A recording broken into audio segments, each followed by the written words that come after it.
Tourism is down, of course, across the country, and it's hitting one southern Arizona town very hard. The heart of Tombstone's economy, after all, is tourism.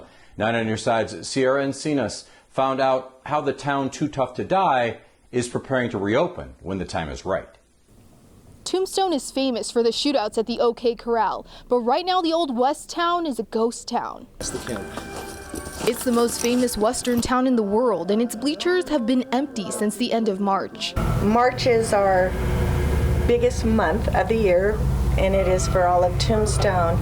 And it was rocking and rolling very good. It started on March 18th when the mayor of Tombstone issued the owners, Marla and Lee, a letter saying they couldn't have more than 10 people in the park at a time.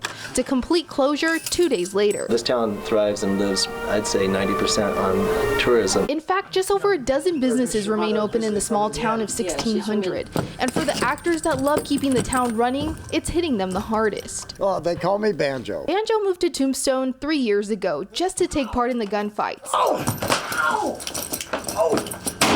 And put on a show. And one thing I really love about this is for at least 35-40 minutes, we take people's minds off of all their troubles. So they're ready to come back with new social distancing shows.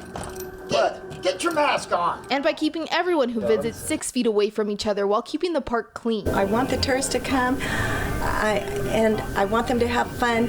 And most of all, we're going to do it safely. When businesses are allowed to reopen, Old Tombstone is ready to welcome in tourists to the wild, wild west. Reporting in Tombstone, Sierra Encinas, KGUN 9 on your side.